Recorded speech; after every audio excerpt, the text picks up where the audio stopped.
Hi, I'm Christy, and I'm going to talk you through my project, Patchwork Palimpsest. Over the past 9 months, I've tried to make sense of how libraries have been imagined, how they have existed, and how they could change in modern day Britain. This exploration has culminated in a proposal for a new library for Peterborough. Patchwork Palimpsest explores this journey, where research is articulated for a series of reimagined images from literary history, as well as for a series of experiments in textile work.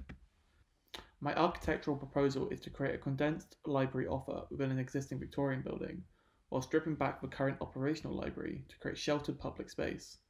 This can, over time, develop into new rooms and services as necessity dictates. The current library sits in the centre of Peterborough, a city which is composed of a patchwork of zoning and disjunctures. This can be seen on the site itself, where the current library, on the right, imposes itself on the Victorian cityscape. This creates a strange neighbourhood where the current library sits as a sort of poor man's copy of a former library. Inside, the current library appears at first to be a mundane place, but looking beyond what's immediately apparent in this building is a long history of planning decisions and high-minded aspirations. This can be seen in this illuminated margin, where I chart out the history of Peterborough's library. In 1850, the area where these two buildings now sit was very much on the periphery of the city. This changed dramatically when, in 1903, Andrew Carnegie endowed the city of Peterborough with a library as part of his philanthropic construction mission. These Carnegie libraries were truly modern buildings, being some of the first instances of environmental design to create spectacular places of individual betterment. Their formal language took heed from Henri Labrouste, whose bibliothèque in Paris is heralded as the first public library, designed as a sort of secular cathedral. In the 60s, the Carnegie Library was still operational and well loved by the city. In 1965, Peterborough was designated as a new town, and as part of this, a series of utopian aspirations were sketched out, including pedestrianised roads, new green space, and new business districts. However, over successive governments, these high-minded ideas floundered, with the New Town initiative instead resulting in a series of bloated, oversized buildings. Peterborough Central Library was thus constructed to suck up the remaining funds of a development corporation, built despite the success and current adequacy of the Carnegie Library. It pushes for maximum floor space with little regard to design or to the needs of the city. However, due to austerity, more and more pressure has been exerted on libraries to offer more than just books. As seen in this miniature, the central state has cut away from services, and library buildings have become a refuge for welfare state. The floor space of a library has therefore become a patchwork of the many functions of the state, from social work to government advice. And in this transition, the library has gone from being a place of solitary study to being at the centre of a community. While I think this change is on the whole a positive one, there is an issue of aesthetics. The current library's facade does not reflect its change in use. The exterior retains an institutional impression, despite the informal activities that take place. My first-term proposal sought to alleviate this by creating a new, inhabitable facade by way of a greenhouse that wrapped around the current building. However, when I returned to site, my thinking developed. I realised that Peterborough Central Library must be understood as working with a network of other libraries in the area. These libraries serve to weave the city together, and do not stand as temples of studying as Andrew Carnegie envisioned. The focus on any one library must therefore also account for its relationship to other public buildings it works with. This network mentality means that many spaces in the current library are underused. In red here, one can see spaces used for less than 2 hours a week, and in grey, spaces that aren't used at all. This underuse of a bloated building has real consequences for budgets. I estimate that £600,000 a year is spent on maintaining and heating these dead spaces. This reflects a broader trend within austerity, where a tradition of big, underused libraries has continued despite sharp budget cuts. No better example serves in Birmingham, where a much beloved Brutus library was torn down to be replaced by a new building. This new design cost a staggering $2 million a month to operate, resulting in layoffs of librarians and cuts to services. This means that the building of a library undermines the library's functions and offerings. For these reasons, then, I believe that a different direction is necessary for the Library of Peterborough.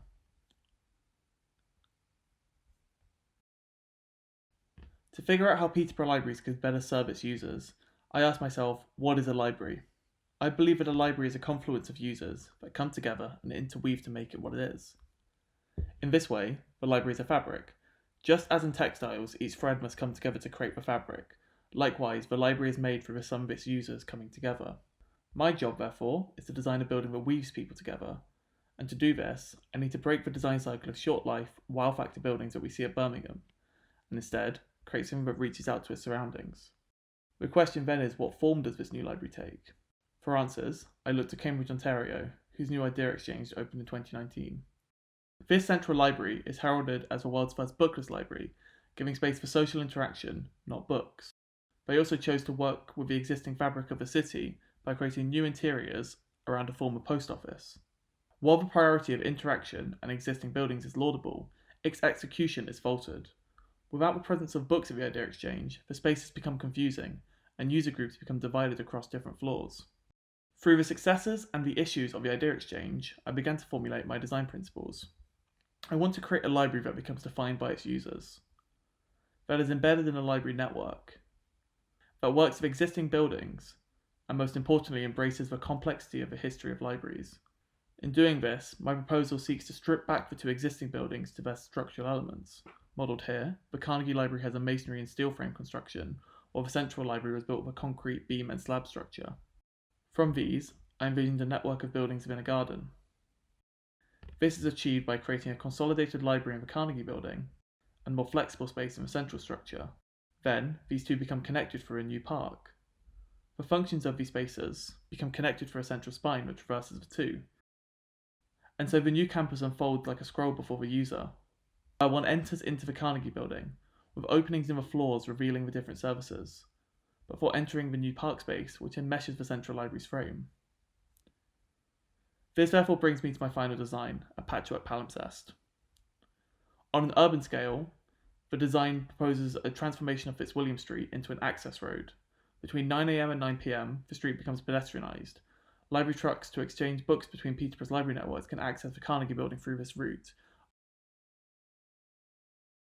Zooming in on the building, the Carnegie Library is zoned into a large open space which gives way to more functional rooms. Shown here in green, informal space is surrounded by offices in purple, archive in pink, and circulation in blue. This process takes place in phases. In 2020, the two libraries sit across from one another. In 2021, construction begins in the Carnegie building, while the Central Library can remain open, and so the people of Peterborough do not miss out on having a central library. Once the Carnegie Library is complete, the library services can move in. At this point, the Central Library begins to be dismantled. The Central Library's frame is exposed and then becomes adorned with new vaulted roofs, crafted out of concrete canvas elements which repurpose the city's old limestone cladding. These structures then become enmeshed in a new park space that reimagines Fitzwilliam Street. Finally, over years and decades to come, the Central Library can be reclad to create new rooms and interiors for the library. These spaces are to be constructed through a low-tech, modular kit of parts, as outlined in the appendix of my submission, and this whole process is fueled by the material removed from the Central Library, where slate roofing, glazed elements, and limestone cladding is used to create both a structural and base concrete. Concrete canvas technology will be utilised to enmesh the crushed stone aggregate in a matrix of fabric, which then allows self-supporting roof structures, as shown here in teal. And through these moves then, the old library creates the new. Rather than a forceful destruction and replacement of the existing library unravels and remains as part of a patchwork palimpsest of the new design.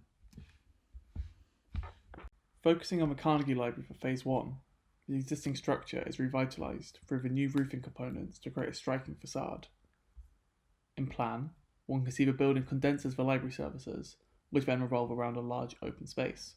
Bookshelves are on wheels, and so the function of a large central room is fully adjustable. On the first floor, public space gives way to more secluded study areas and further book storage. This can also be seen in section, where the formal functions of a library, offices, toilets, and archives, cluster along a vertical axis, while the more flexible spaces span the left-hand side of the building. The roof helps denote these functions, where the more curved and parabolic shapes denote the more flexible areas, where flat roofs are given to the formal functions. Peripatetically, one enters the building through the original stone colonnade on the southern facade. Inside, one is then greeted by a towering light well, under which a front desk is placed, the first point of contact with the library and with the state. From this single height space, the library opens up into the double height arena for public life. The extravagant concrete canvas roofing evokes the Henri Lebrousse Bibliothèque as a means to bring back some of that splendour to historic public libraries. This open space is bordered by the private offices of librarians. This allows staff to be always in proximity to the users, but also have respite from the sometimes difficult customers. On the first floor, the quieter study area is well lit from the sides and from above. Disabled access is given by the lift core that wraps around the original wrought iron staircase, whose ornamental spindles are reproduced for handrails across the proposal. As the double height space can be rearranged, at night it becomes higher space for different groups and events. As a construction endeavour, the Carnegie Library needs to be enveloped in insulation to avoid cold bridging through the existing masonry.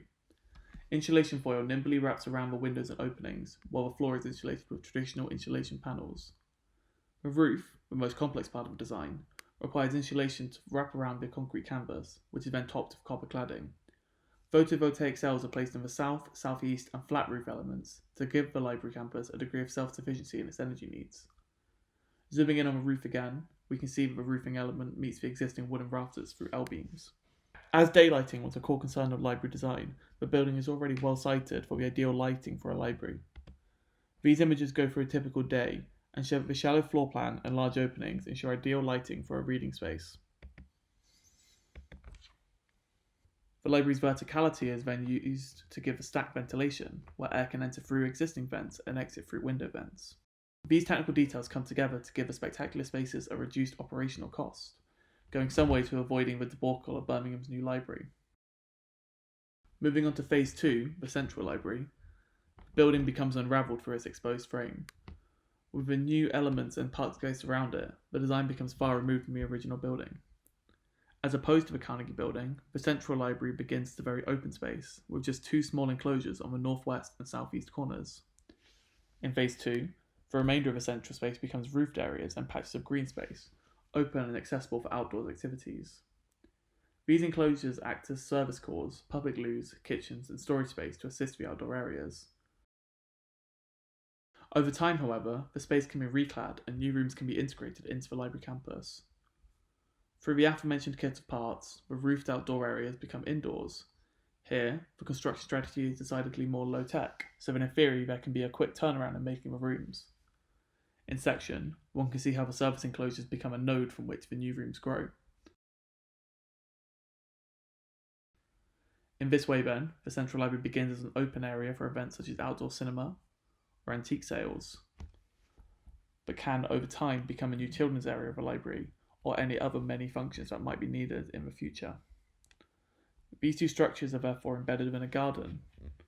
The neighbourhood of libraries becomes enmeshed in this green space. Our planting strategy of pomegranate trees, yew bushes to give a soft border, cherry blossom trees, Scots pine, and existing London plane trees create a green patchwork.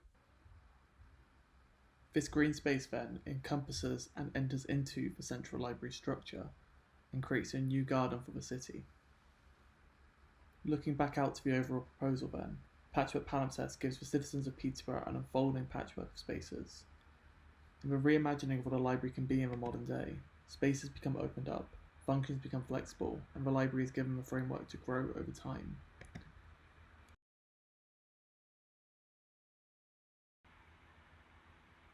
It is through the spatial reimagination of the two libraries that the Patchwork Palimpsest is completed. Tracing the roots and the history of the two existing libraries, a new space is given. A quilt is given to the city in the form of different areas of social interaction. Shown here, however, this quilt of libraries is open-ended. There are spaces that are still undefined and will develop over time.